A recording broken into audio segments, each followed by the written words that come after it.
DOGE is an ever-present face on the Trump agenda, and they have been targeted with as much hellfire and brimstone as the Democrat Party and their allies in the media can muster.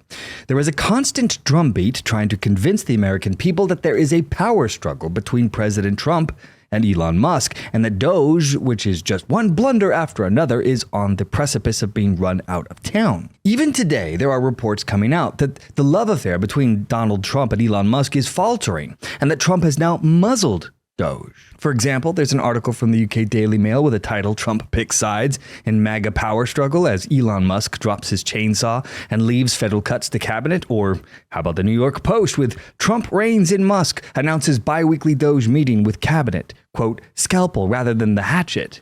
And of course, MSNBC has their own story titled "Elon Musk's DOGE blunders are piling up."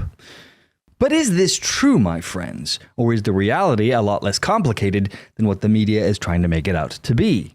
You see, the internal power struggle is nothing more than a figment of the imagination of the propaganda machines from both the media and from the Democrat Party. This whole narrative that Elon Musk's influence or operational freedom within DOGE has been curtailed is one that they are pushing heavily right now.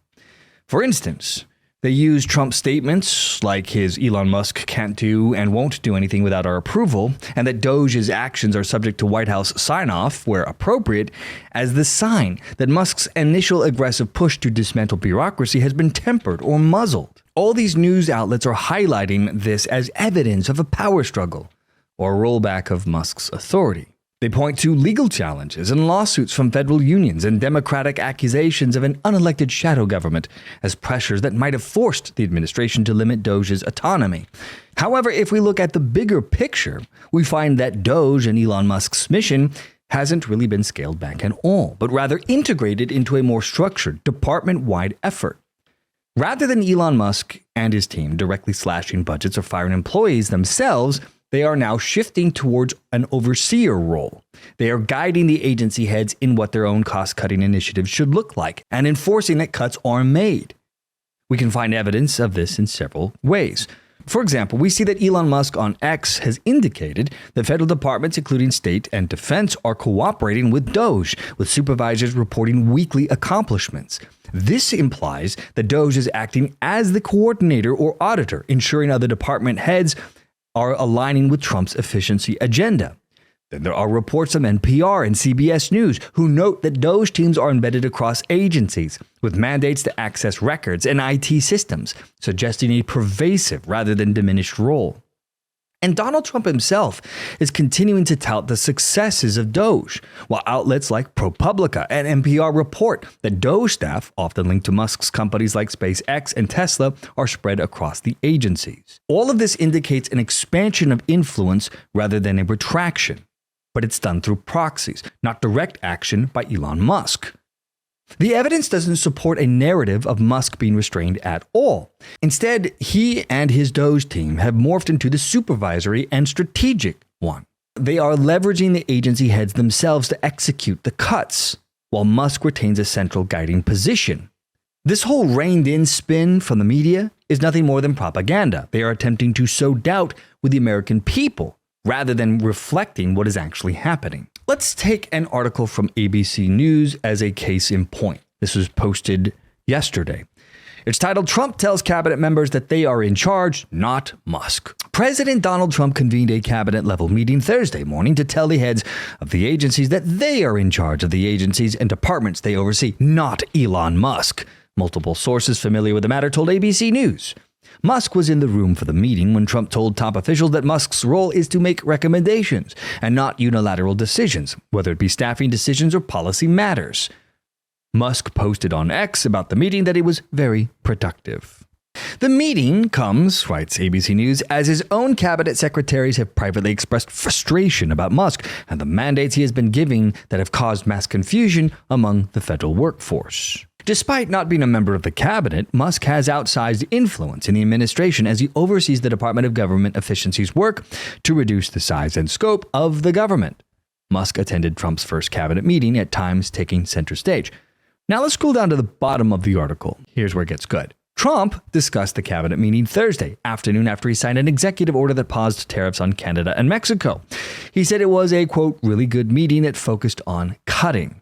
He said, Donald Trump, he instructed his cabinet members to go first and look at the people that they can cut in their own agencies, but keep the good people. Keep all the people you want, everybody that you need. And it would be better if they were there for 2 years instead of 2 weeks, because in 2 years, they'll know the people better. But I want them to do the job the best they can when we have good people. That's precious and very important. And we want them to keep the good people. However, he said he warned the cabinet members that if they didn't make necessary cuts to reduce bloat in the federal government, Musk and DOGE would take over. We're going to be watching them, and Elon and the group, we're going to be watching them. And if they can cut, it's better. And if they don't cut, then Elon Musk will do the cutting. And there it is. Do the job, Trump is telling his cabinet members, or DOGE will step in and do it for you. Translation, we are watching, you better do it yourself or we will step in and enforce the agenda. So all these news articles trying to spin this as DOGE being gutted here, it's ridiculous. It's based on nothing. So let's then shift to the drumbeat narrative that the media is putting out there that the American people themselves are unhappy with Donald Trump and his army of DOGE. To address this, let's take a look at a conservative news outlet called Town Hall. They talk about this very issue. They have an article titled, "We all knew this CNN narrative about DOGE was going to implode." This was posted this morning. They write, "It is great to be so ahead of the curve that you know when the liberal media is going to trip over its feet. In late February, the narrative was that the work of the Department of Government Efficiency under Elon Musk was hurting Donald Trump. It was right around the time when CNN and others were trotting out the fake news narrative that Trump's approval rating were dropping like a rock. But they're not." So, given that the American people loved Trump's address to Congress, CBS News and CNN reported massive support for president agendas to 76 to 69%, respectively. You can't spin the outliers, Town Hall writes. Americans want spending cuts and government workers to be fired. The network has finally admitted that DOGE and the work they're doing in D.C. is popular. And here is the clip from CNN that they have on their website. Bringing about, how are they feeling about Yeah, this to me was one of the more shocking figures that I saw. Made me go, wait a minute, hold on one second. Whoa, Americans on Trump and Joe's efforts. Musk and DOGE should influence government spending and operations. Look at this.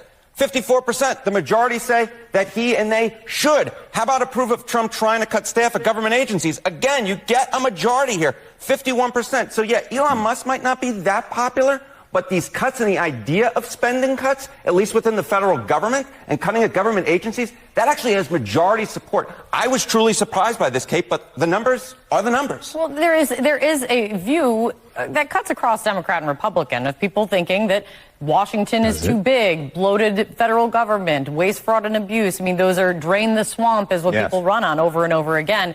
How do they feel? What do they think they're actually cutting? Yeah, what do they think they're actually cutting? Democrats want to argue that the type of spending that Musk is cutting is mainly necessary programs, but that comes in at just 36%. The wasteful spending actually wins the plurality here at 42%, according to a recent Washington Post Ipsos poll. And I think that is the reason why you see that when it comes to Musk and DOGE, you see, in fact, the majority believe he should have some influence because they believe, the plurality believe, that he is cutting wasteful spending, not necessary programs that Democrats are arguing. So the bottom line here is, my friends, despite all of the attempts by the Democrat Party and their allies in the media to slow down, let alone derail the Trump agenda, it appears that Donald Trump instead is forging ahead, unbent, unbowed, unslowed.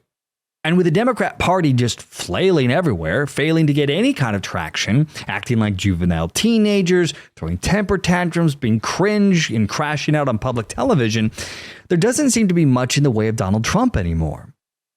Now, of course, there still is the all-important brewing battle over mass illegal immigration in the country. That, I believe, will be the true battle, the war that will define his presidency. What he does there will perhaps be the most important thing of all. But that will be a conversation, my friends, for another day.